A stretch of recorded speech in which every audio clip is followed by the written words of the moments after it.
오늘은 지난 편인 메모리 반도체에 이어서 반도체의 2의 3편으로 비메모리 반도체에 대한 이야기입니다. 메모리 반도체의 상대어인 비메모리 반도체는 시스템 반도체와 관계별 소자로 나뉘어집니다.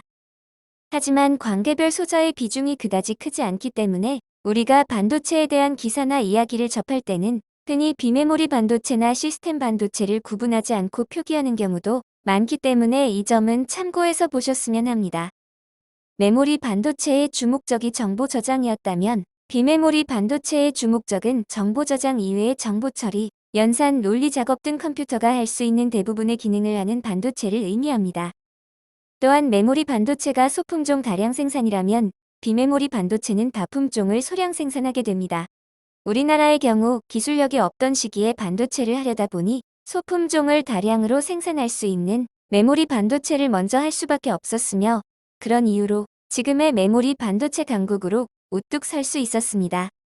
앞으로 개인의 특성이 중요시되고 다양한 4차 산업군의 발전으로 인해 같은 제품이라도 여러 가지 기종이 나올 수 있다는 점을 생각하면 미래의 비메모리 반도체의 중요성은 아무리 강조해도 지나치지 않는 추세입니다. 현재 세계 반도체 시장은 메모리 반도체에 비해 비메모리인 시스템 반도체의 규모가 더 큽니다.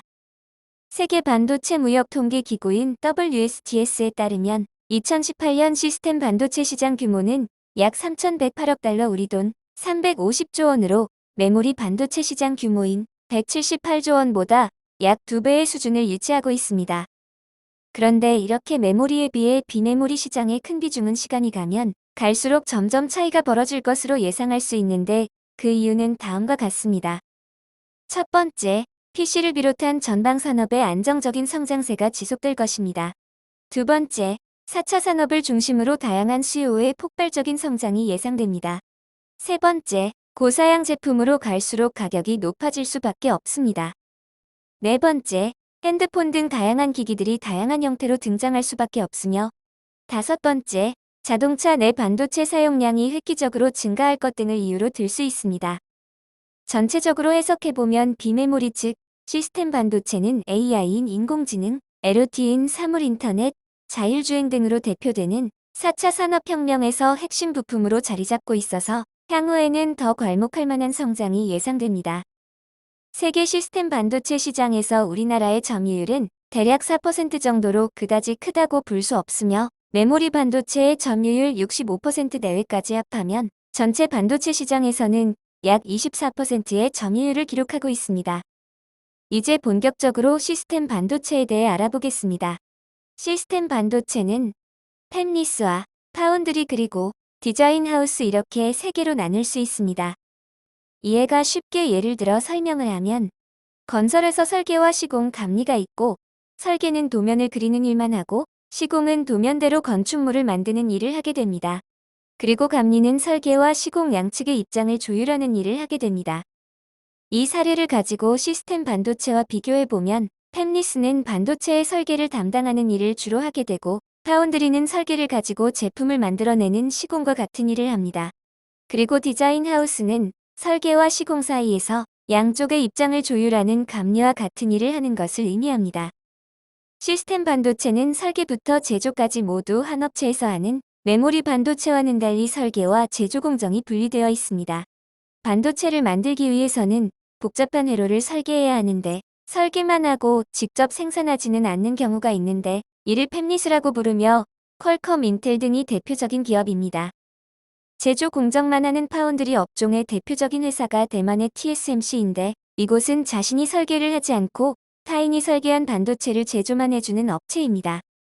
팹리스와 파운드리의 장점과 단점에 대해 말해보면 설계업인 팹리스는 빠른 기술 개발과 짧은 제품 주기 때문에 적시에 시장에 제품을 출시하는 것이 업종의 경쟁력이며 제품 생산을 하지 않음으로써 막대한 설비 투자의 위험을 피할 수 있다는 장점을 가지고 있습니다. 하지만 큰 투자 자금이 들지 않는다는 의미는 기술력 있는 후발주자의 시장 진입이 쉽다는 점이 단점이고 반대로 파운드리는 막대한 자금이 들어가는 것이 단점이며 이로 인해 후발주자의 시장 진입이 쉽지 않다는 것이 장점으로 꼽힙니다. 비메모리 반도체 시장에서는 아직 한국 기업이 큰 힘을 발휘하고 있지는 못하지만 삼성전자는 메모리에 이어 비메모리 반도체 분야도 세계 1등을 목표로 비메모리에 집중적으로 투자를 하고 있습니다. 특히 4차 산업혁명으로 기술이 점점 세분화되고 있는 만큼 비메모리 반도체의 성장 가능성은 무궁무진하다는 평가입니다. 삼성전자는 2030년까지 시스템 반도체 분야에 133조 원을 투자하겠다고 천명한 상태이며 국가에서도 비메모리 분야의 육성을 위해 다양한 정책적인 구상을 만들어서 다가오는 미래에 대비하고 있습니다. 현재 파운드리 분야에서는 압도적 1위인 대만의 TSMC가 있고 삼성전자가 2위를 차지하고 있는데 삼성은 막대한 투자를 통해 점차 기술적인 격차를 줄여나가면서 종국적으로 대만의 TSMC를 넘어서서 1등을 하는 것을 목표로 하고 있습니다. 비메모리 반도체의 종류. 비메모리 반도체의 종류는 많지만 앞으로 자주 기사에서 접하게 될 단어들을 위주로 살펴보면 다음과 같습니다. 아래에서 언급드린 단어들만 이해해도 정보를 접하는데 큰 어려움이 없기 때문에 조금 어렵더라도 꼭 숙지하시기 바랍니다. ASIC는 Application Specific Integrated Circuit의 약자입니다. 사용자가 특정 용도의 반도체를 주문하면 반도체 업체가 이에 맞춰 설계 및 제작해주는 반도체를 의미합니다. SoC는 시스템 온 칩의 약자이며 오디오, 모뎀, CPU, GPU 등을 하나의 칩으로 구현한 반도체를 말합니다. 시스템 블록들을 하나의 칩으로 구현하여 크기를 줄이고 기기 안정화, 원가의 절감을 목적으로 합니다. SoC 하나에 이런 칩을 모으는 설계를 하는 이유는 각종 전자제품의 부피가 소형화되기 때문에 각종 기능을 하나의 칩으로 구현함으로써 가격을 저렴하게 하고 한 번에 정보 처리가 될 수 있도록 하는데 그 목적이 있습니다. NPU는 차세대 신경망 처리 장치를 의미합니다. NPU 프로세서는 초당 약 200장의 이미지를 인식할 수 있는데 양산화가 이뤄지면 1초에 1만 장의 이미지 인식이 가능하고 클라우드 환경에 연동하면 막대한 AI 산업에 시너지 효과를 얻게 될 것으로 예상되는 기술입니다. ISP는 이미지 시그널 프로세스의 약자로 이미지 시그널을 눈으로 볼 수 있게 만드는 영상 처리 장치를 의미합니다. GPU는 그래픽스 프로세싱 유닛으로 그래픽카드의 핵심 칩을 말합니다. 3D 그래픽의 본격적인 도입으로 화면을 보다 현실적으로 만들기 시작했는데 이러한 작업들을 CPU 혼자서 처리하기에는 버겁기 때문에 이를 보조할 GPU가 개발되어 그래픽카드에 탑재되기 시작했습니다. 그 외에 비메모리 반도체 관련 주요 기기를 살펴보겠습니다. 전자기기의 심장으로 불리우는 PMIC는 모바일 애플리케이션 프로세서용 전력관리 반도체입니다. 주요 칩에 필요한 전원이나 클록을 공급하는 핵심 기능을 수행하는 반도체입니다. TV를 포함한 모든 기기에 들어가며 스마트폰 한 대에는 모뎀, AP, 카메라 모듈, LED 플래시, 햅틱용 등으로 6개에서 8개의 PMIC가 사용됩니다. DDI는 디스플레이 구동칩을 의미하는데 디스플레이를 구성하는 수많은 화소들을 조정해 다양한 색을 구현토록 하는 디스플레이 구동칩입니다. 전달받은 디지털 신호를 RGB 아날로그 값으로 전환하여 스마트폰, 태블릿 PC, TV용 디스플레이 패널에 전달해 영상을 구현합니다. CIS는 CMOS 이미지 센서를 말합니다. CMOS 구조를 가진 저소비 전력형의 철상 소자로 카메라폰, 웹카메라, 의학용 소형 촬영 장비 등 전자 디지털 기기에서 일종의 전자 필름 역할을 합니다. MCU는 마이크로 컨트롤러 유닛의 약자입니다. 마이크로 프로세서와 입출력 모듈을 하나의 칩으로 만들어 정해진 기능을 수행하는 컴퓨터로 MCU는 롬과 램 회로까지 내장하여 사실상 초소형 컴퓨터의 역할을 합니다.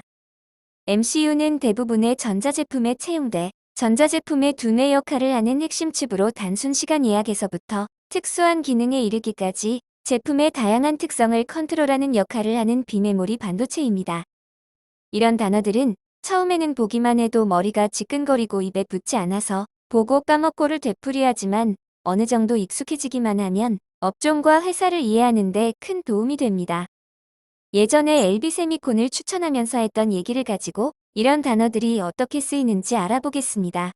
아래 그림을 보면 네페스는 PMIC나 DDI가 주력 상품이고 테스나는 CIS나 SoC가 주력 상품입니다.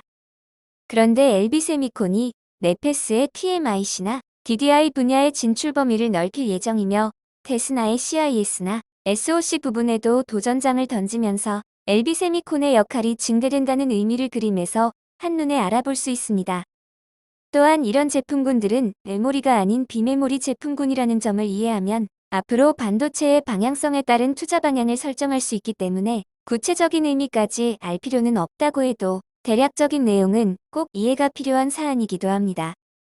아는 만큼 보인다라는 말이 있는데 이 말이 반도체만큼 잘 어울리는 섹터도 별로 없어 보입니다.